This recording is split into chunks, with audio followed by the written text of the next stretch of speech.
you were just nodding as Gareth said, the hackers getting onto the site, they're perhaps not immediately going to show themselves, they're going to, lurk around there. What's been your experience with this?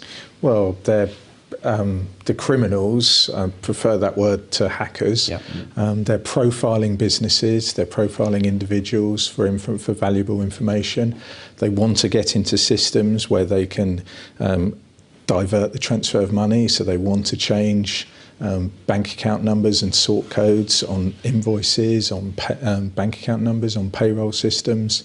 That's what they're after, the money, and they're sitting in networks in systems for months and months and months, and sometimes years. And so it's a question of doing that education piece, raising awareness, but having that conversation with the business and not just with the IT departments. Persistence is a big deal.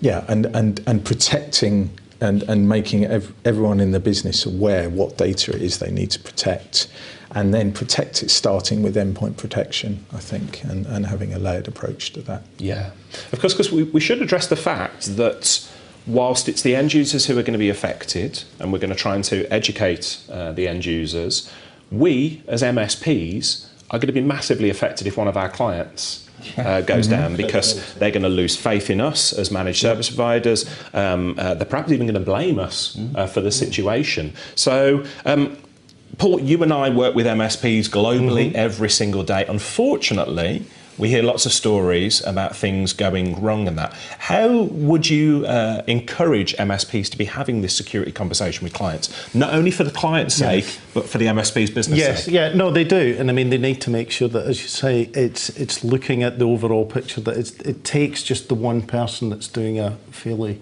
mundane role but still has access onto the network can be used as a point of entry. So making them realise the entire network, needs to be protected. And I mean, it differs greatly depending on the customer, but yeah, it's getting having good offboarding processes for employees and contractors is really key there.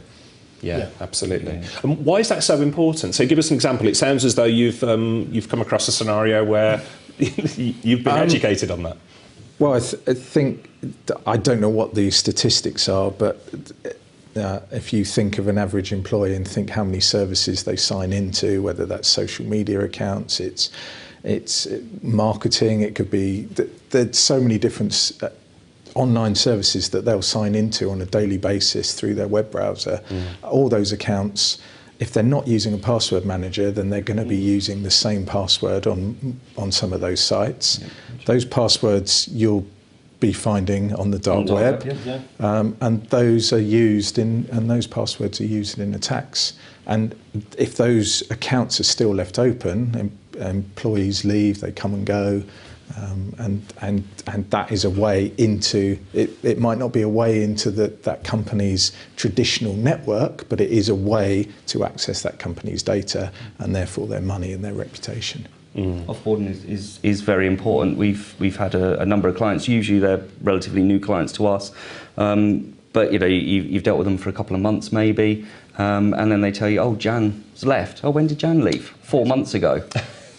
Right, okay. Is our account still active? Yes. And here's a password on the dark web monitoring or whatever it happens to be. If clients don't tell us as MSPs, we're always it can be a bit of a difficult conversation and a difficult place to be. So we do try and enforce strong offboarding procedures if possible.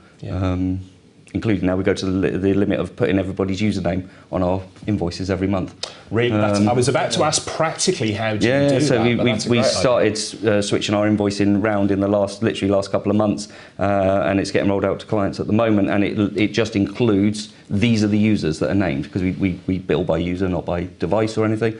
So it's just like, here's your 5 users, 10 users, 20 users, whatever it is. Just so there's a reminder, and the idea being that if somebody from their accounts department, whoever's signing off the invoice at the end of the day, can have a quick scoop down and say, well, hang on, Richard left. Yeah. Oh, well, you didn't tell us. Oh, right, okay. I'm telling you now. Right, okay. It ultimately costs the client more money than anything else as well, because we're still billing them for that user as well. So it's good all round if we start closing that process off.